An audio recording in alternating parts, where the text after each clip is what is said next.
Late at night, the 20th floor is supposed to be empty, clean, quiet, a string of offices gone still beneath a ceiling that hums with too much air. But that evening, as Jack pushed his mop along the marble and the bucket squeaked in time, a melody drifted through a cracked doorway like someone holding a secret in their hands. It was hesitant at first, a child finding her way through the dark, then honest and bright.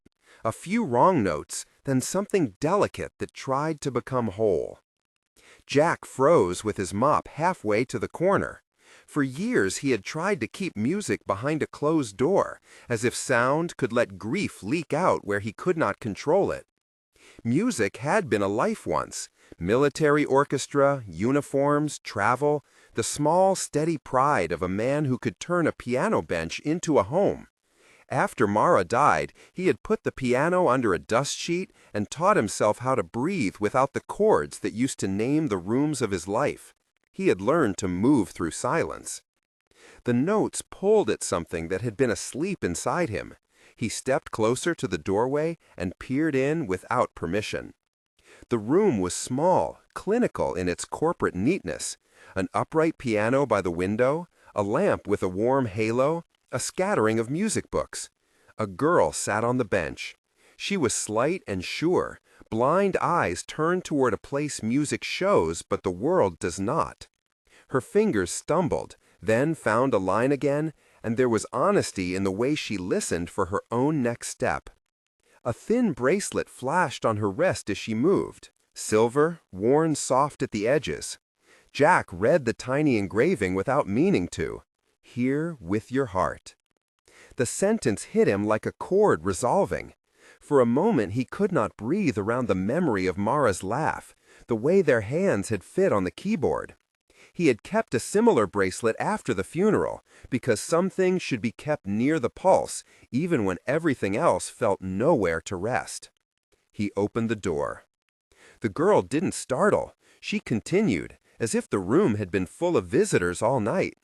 He offered a nervous smile. There was a mop in his hand, a janitor's vest with a name tag that always felt too small for the things it had to hold. "Sorry," he said. His voice sounded like gravel and old rope. "I didn't mean to—" She turned her head and smiled in a way that did not require sight. "It's okay," she said. "You heard me." "That sounded like— was that Liszt?" His fingers twitched with old habit. Names of pieces came back before faces did. She laughed, soft and honest. "No, not Liszt, just what I remember." He eased into the doorway, quietly, as if the back and forth of the mop wouldn't embarrass them both. He sat on the edge of a chair and watched her hands like he used to listen to an orchestra tuning before the first downbeat. "What's your name?" he asked after a moment. "Lily," she said. "Name's Jack," he said. "It's where you let the spaces speak," he'd add, "where one person listens and the other answers." He showed her a Chopin arpeggio, and she surprised him by closing her eyes and humming the gaps between the notes as if filling them with color.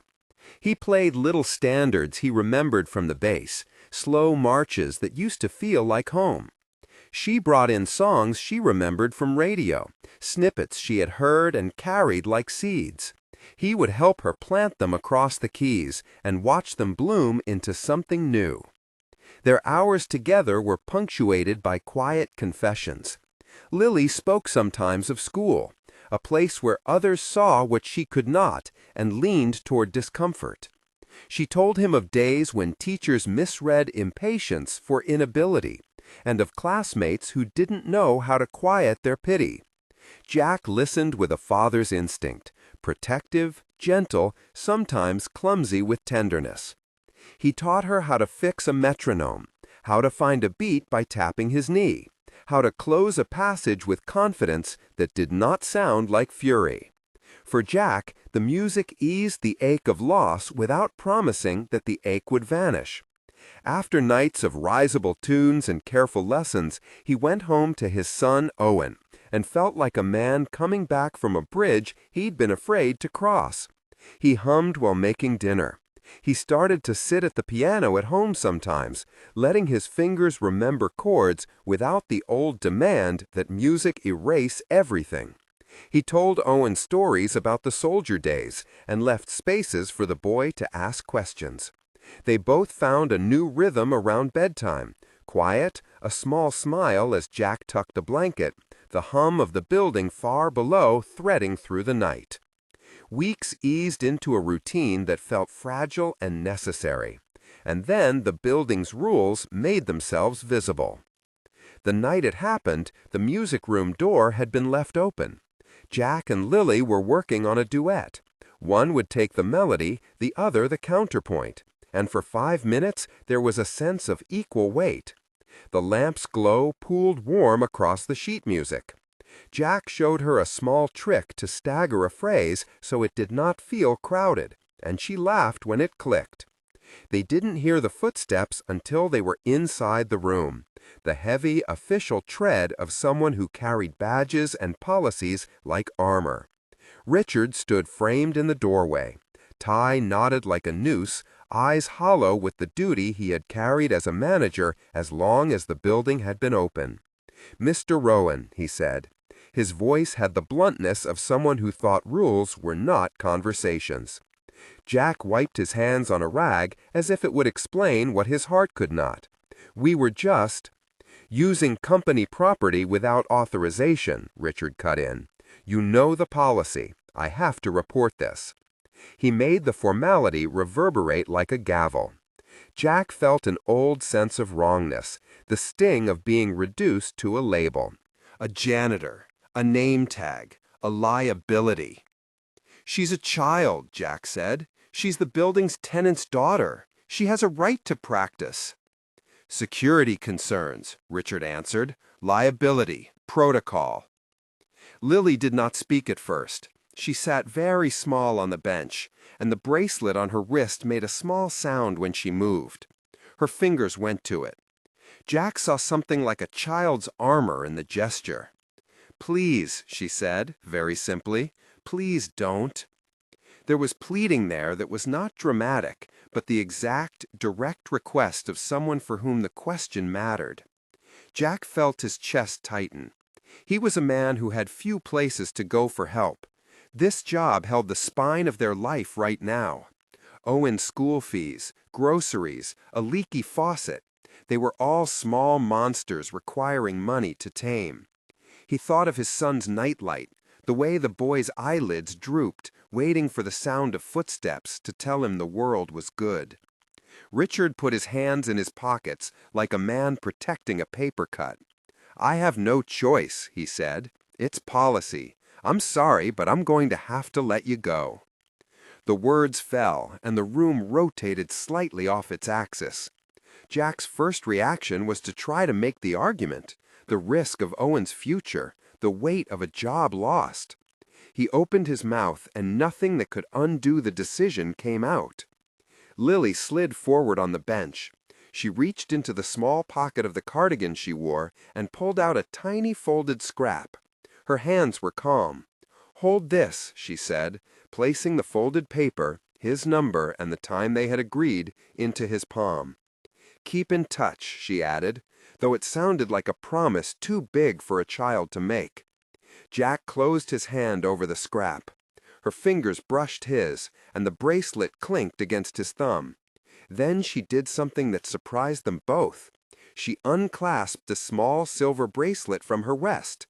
It felt like watching someone give away a part of themselves. But she moved with a certainty that steadied him. "I want you to have it," she said, "so you know." He tried to refuse, absurdly aware of the oddity of an adult accepting a child's gift in a well-lit corporate hallway.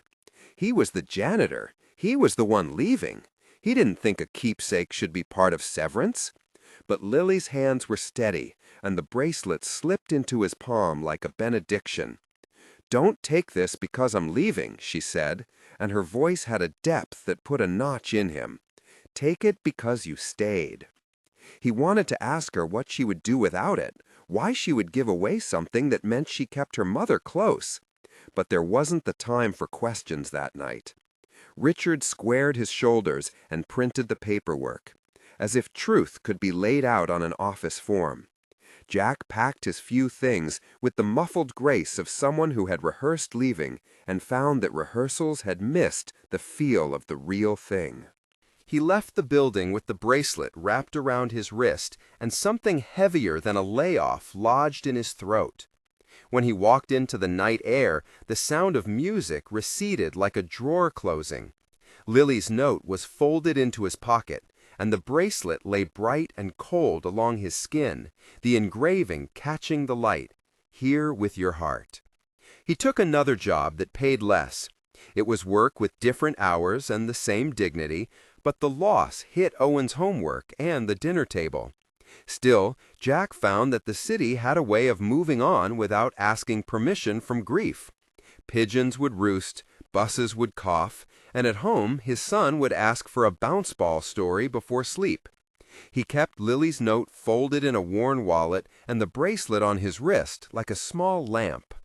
Weeks crawled in that way that grief knows best, slow enough to become a habit, quick enough to surprise you in a stack of mail. Jack thought of the music room often, in a way that felt like missing a friend. He hummed to himself while sweeping an office, and sometimes stopped mid-sweep at the memory of Lily's laugh. He did not expect anything to change the paper edges of his life. Clara Voss felt worlds apart from those mop-bucket nights. Her realm was glass offices and meetings that carved the future out of bullet points. As CEO of Helios Group, Clara had been raised on specification and outcomes. But motherhood was a subject she carried quietly, without making it a line item. She spent hours in boardrooms and shorter spans with her daughter, and that concentration nodded in ways that often left her apologizing silently in the mirror before a big presentation.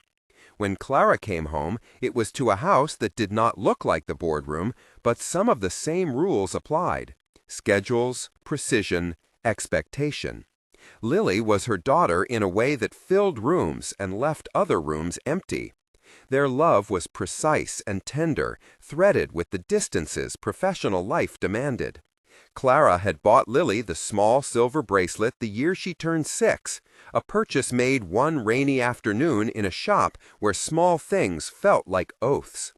The bracelet had been a way for Clara to send comfort across office hours.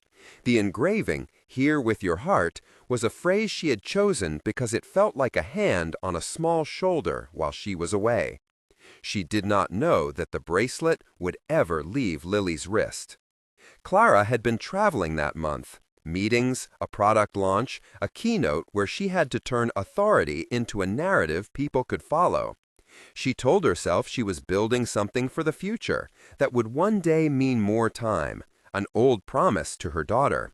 At night, she counted the missed moments in the bed she thought she deserved, the consequence of choices and the calculus of an executive life. One evening, she stayed later than usual. Exhaustion had the texture of mud. Her attention was fraying at the edges. She had to review a portfolio on her way home, but took the elevator up to the 20th floor to think. The building hummed with a low, human rhythm she had always appreciated from a distance. She planned to be efficient, quick, clean. Instead, she heard something that slowed her. Piano notes, small and tentative, moving like water over stones. She stopped outside the music room and listened. The melody was not perfectly shaped, but it was utterly alive. Someone coaxing sound out of the world and listening with full presence. Clara's chest tightened because she had been away again, and something like shame mixed with curiosity. She stepped in without wearing the armor of titles. Inside was a scene that pulled at the edges of her engineered life. A man who could have been a teacher, though he wore a janitor's vest and held his hands with ordinary calluses, touched the keys beside a child whose profile she recognized instantly. Lily's head was tilted like someone listening to the world in a way the rest of them often forgot to do. She watched them and had the sudden, sick clarity of a mother who realized her child had inherited a thing she herself had not been there to nurture. She let the door close behind her as if the sound could step easily into the life of the woman who had built the corporation. The two at the piano did not look up immediately. They were in the middle of a conversation without words. Clara felt a new kind of observation, not of market share, but of a tenderness she had outsourced and a child who had found shelter in unexpected hands.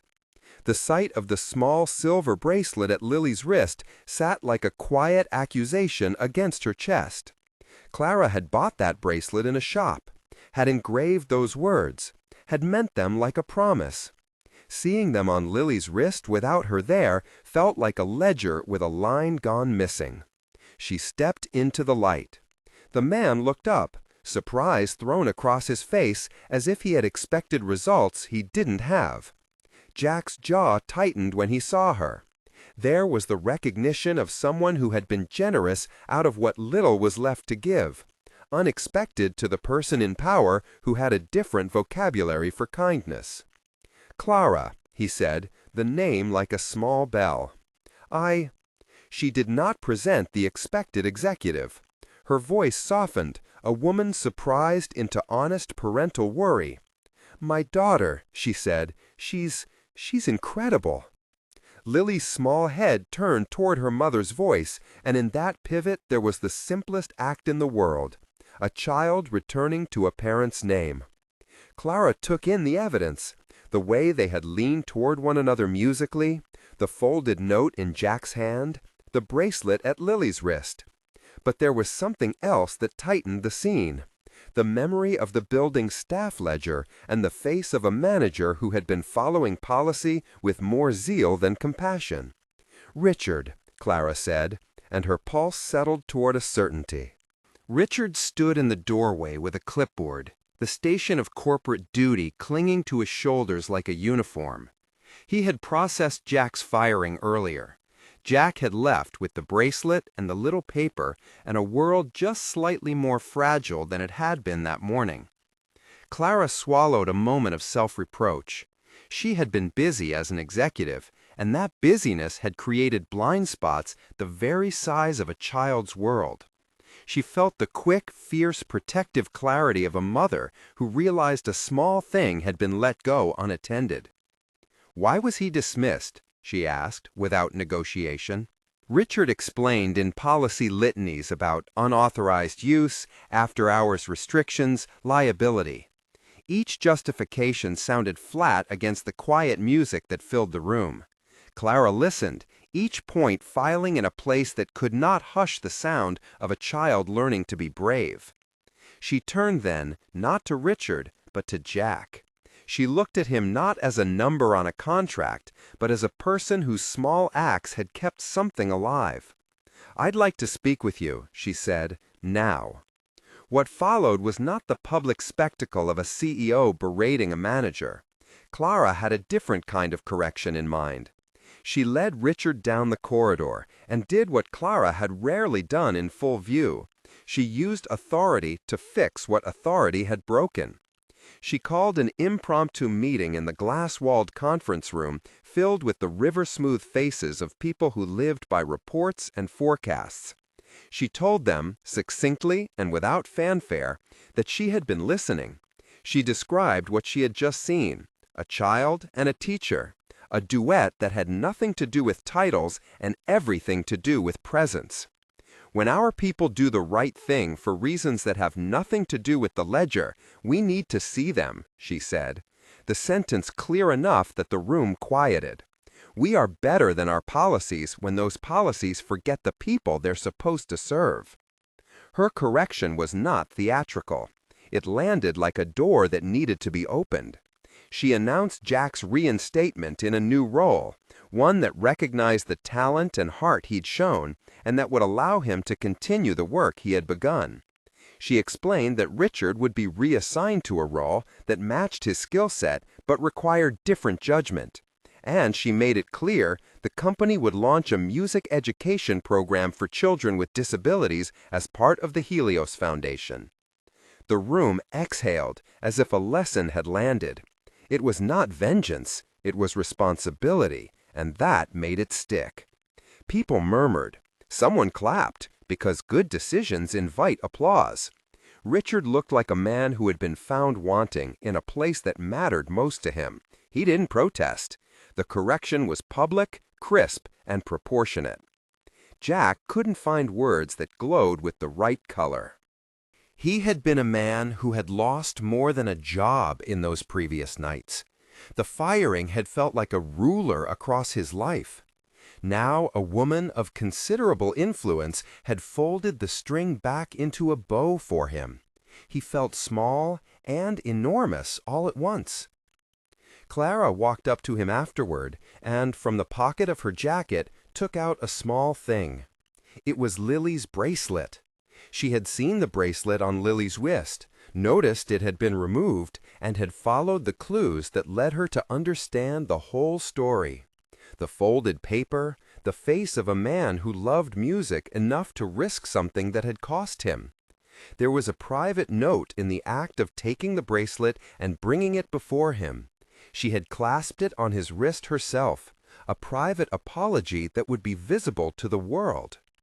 "For what you did," she said softly, "for being with her." Jack felt the silver against his skin, warm from the brief trip through her hands. He closed his eyes for a second and imagined the line of his wife's hands at the piano, the feel of Mara's palm against his, the same pulse that had once known the measure of his life. He thought of Lily's fingers, small and urgent. He thought of the note in his pocket, and then of the fact that the woman standing before him had not delivered punishment. She had delivered recognition. "What about the program?" he asked, incredulous. Clara smiled with something close to relief. "We'll start next month," she said. "We'll open the music room and offer lessons. We'll build something that doesn't choose children based on eyes or labels." The office circle closed and opened simultaneously. News, later, moved through the building like a kind of warm breeze. Jack was not only rehired, but given a title that made sense to him: Music Director for the Helios Foundation. Richard's reassignment was framed as a change in duties. The company would invest in music education. Clara's announcement had the clarity of someone who'd seen a mistake and fixed it. She had not sought to be a savior. She had simply corrected a course she had allowed to bend away from people. Weeks after the firing, on a morning thick with the kind of sunlight that makes the city look younger, a hand-delivered letter arrived at Jack's mailbox. It was a simple note from the Helios Foundation offering him the position. Formal, but it came with the same sense of a life reordered into place. He sat on his small couch and read it twice. The handwriting of the building's HR clerk now meaning something else. An invitation, an acknowledgement, a place where his music could keep being music. When he told Owen, the boy's eyes were bright and ridiculous with pride. "Dad, you're the music boss," Owen declared, with the solemnity of a child who thinks titles are the final measure. Jack laughed and let himself be carried to a place where shame could not reach him for long. He thought, too, of Lily, and the way she had given him something she could not possibly have known would mean so much: trust. At the foundation, Jack designed a curriculum that was more about listening than about performance. He hired teachers who knew how to listen, not only to sound, but to what children could not say in words. He set up times for parents and guardians to be part of the lessons. He insisted on scholarships and sliding scales. The music room expanded into something with a bigger name, but the same essential feeling: a place where people could find one another. Lily was at the center of that circle. She practiced, and sometimes she faltered, and sometimes she soared. There were other children, too, some sighted, some not, each with their own way of learning and their own reasons to be there. Jack watched her grow at the piano like someone watching a vine learn the trellis. She learned to lead, to count, to take a breath that would fill a bar rather than surprise it. Clara's presence was quieter now and less tentative. She came to the lessons sometimes without announcement, standing in the back like a woman who had found a language for apology that did not need a thesaurus. When she was there, she did not hover. She sat and listened, and sometimes she sat next to Lily afterward and held her hand a little longer on the way home. The bracelet continued to be a small narrative in all of this. Jack wore it some days because it reminded him of the night when a rule and a human need had clenched each other's throats, and the better choice had to be made. Once, when Lily visited his house for a community recital, she saw the bracelet on his wrist and smiled. She leaned over and kissed it, like tending a monument. "You kept it?" she asked, astonishment softening her voice. He touched it, the silver slick against his skin.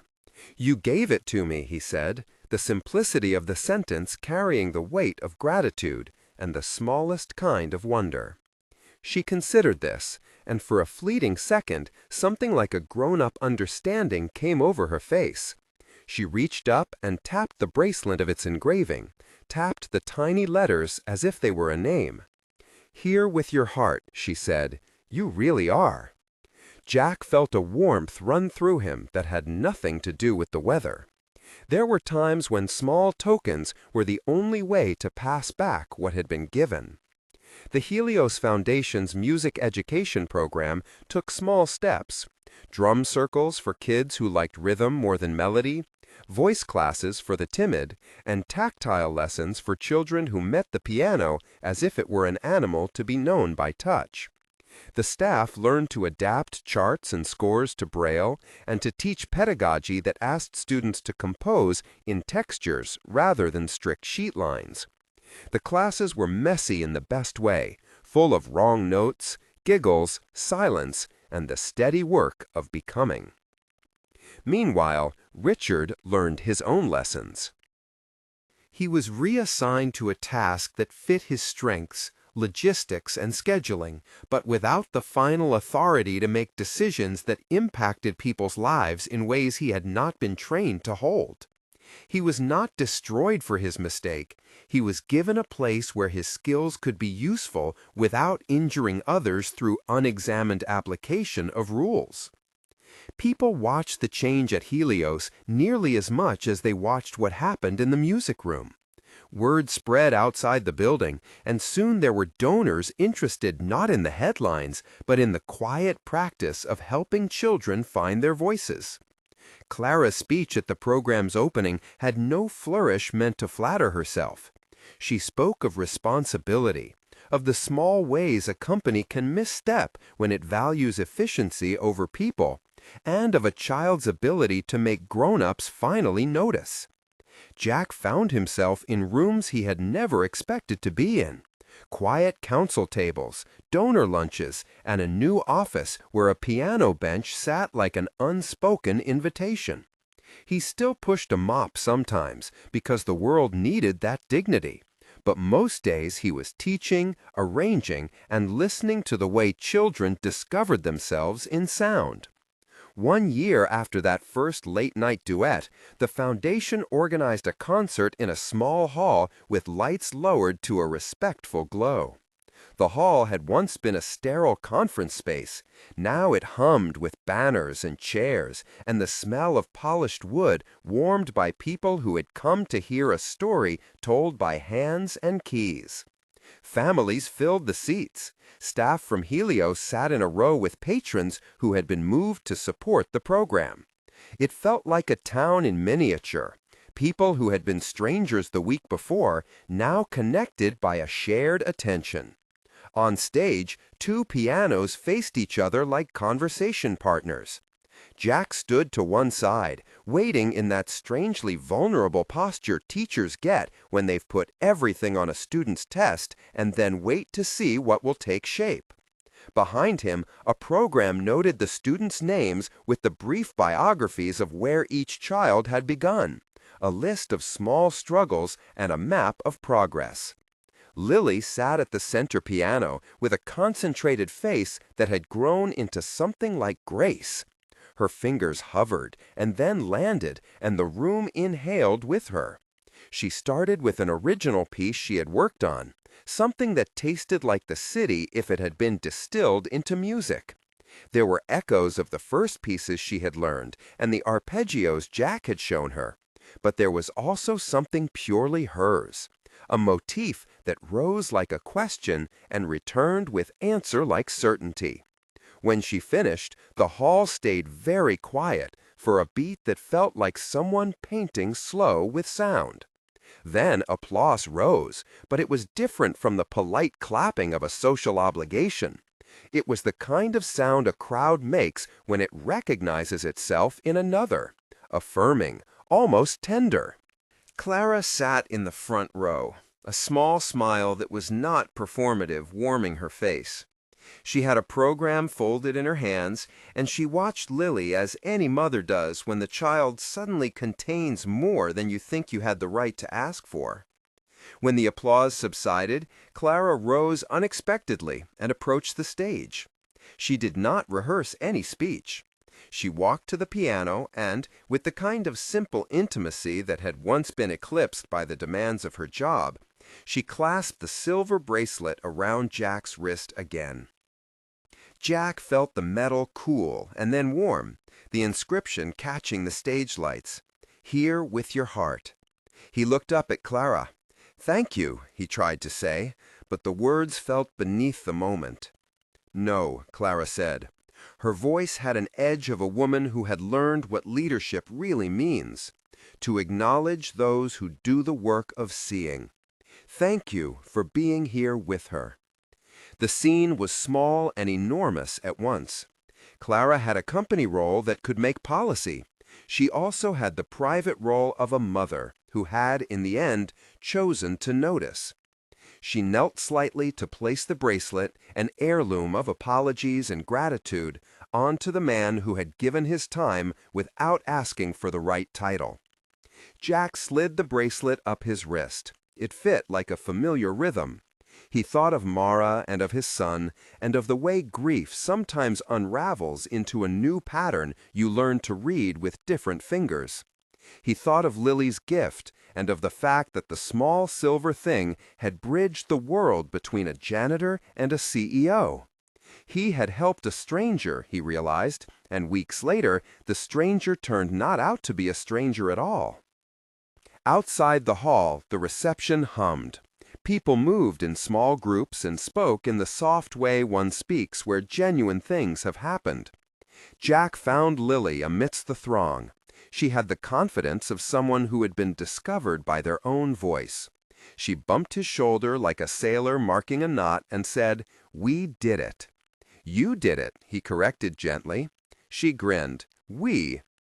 Owen was there too, proud enough to be a banner. He tugged on Jack's sleeve and wanted to know what piece he would teach next week. Jack promised something with a repeat and then added something more important. He promised to be present, to show up when the tambourine in the music room called, to sit by the piano with small hands and loud dreams. The foundation kept growing, one modest step after another. It hired a director of outreach, arranged partnerships with schools, and found more children who needed the kind of patient attention that music could provide. The program didn't cure eyes or rewrite histories. It did, however, teach ways to listen and to make a place for small, brave voices to be heard. Jack's life changed in ways that were not all applause and promotions. There were bills and small domestic failures. There were mornings when grief still visited without invitation. Jack found Lily amidst the throng. She had the confidence of someone who had been discovered by their own voice. She bumped his shoulder like a sailor marking a knot and said, "We did it." "You did it," he corrected gently. She grinned. "We." Owen was there too, proud enough to be a banner. He tugged on Jack's sleeve and wanted to know what piece he would teach next week. Jack promised something with a repeat and then added something more important. He promised to be present, to show up when the tambourine in the music room called, to sit by the piano with small hands and loud dreams. The foundation kept growing, one modest step after another. It hired a director of outreach, arranged partnerships with schools, and found more children who needed the kind of patient attention that music could provide. The program didn't cure eyes or rewrite histories. It did, however, teach ways to listen and to make a place for small, brave voices to be heard. Jack's life changed in ways that were not all applause and promotions. There were bills and small domestic failures. There were mornings when grief still visited without invitation. But there was also music, and the small silver bracelet sat at his wrist as a token that the world has ways of atoning that are neither simple nor spectacular, just presence, repeated. Sometimes, late at night, when the building was finally quiet and he sat in the music room alone with his hands on the keys, he would feel the bracelet warm in the lamplight and remember Lily's first clumsy melody. He would remember the way a small child had given him a piece of her world, trusting him to keep it. He would remember the face of a CEO who could have looked away and instead chose to repair what she had left dangling. A single dad helped a stranger. Weeks later, he learned who she really was, could have been the headline of an easy story about luck or chance. But the real story was not about a twist or a reveal. It was about the slowness of people learning to see each other. A child with an instrument, a man with a mop, a mother with a list of responsibilities, and a manager who had to be taught to measure beyond policy. It was about a bracelet that moved between wrists and became a promise that the right thing could be recognized and rewarded. On the last note of that first year, the music room filled with small hands and big attention. Parents watched their children play. Donors came to hear the results of modest investments in humanity. Richard, in a quieter role, listened to a child tap a rhythm and smiled because he had learned his own measure of judgment. Clara sat next to Lily, who leaned into her, and the two of them argued gently about tempo, as if time had given them both a second chance to be present at once. Jack stood at the back of the room and let his fingers rest against the piano's edge. The silver bracelet moved with the small motions of his hand, the engraving catching the light in a way that made it read like a sentence meant just for him, "Here with your heart." He had been called a stranger in that first week, a janitor beneath the weight of rules. He had stayed, he had taught, and the staying had sent ripples far enough to change corporate policy and a family shape. The revelation of who Lily was, the daughter of a powerful woman, had been only the surface. The deeper truth was that no title had claimed her need, and no title had a sole right to answer it. When the concert lights dimmed and the hall emptied, Jack walked home under a sky that smelled faintly like rain. He had a date to keep with his son and a lesson plan to prepare for tomorrow. He'd been a single dad with a mop and a memory. He was now a teacher with a workshop and a community. The bracelet on his wrist was small and honest. It was not a symbol that fixed the world, but it was a reminder that some small acts of presence set off changes larger than we expect. If this act of kindness moved you, subscribe and watch another story that celebrates the quiet work of people who stay.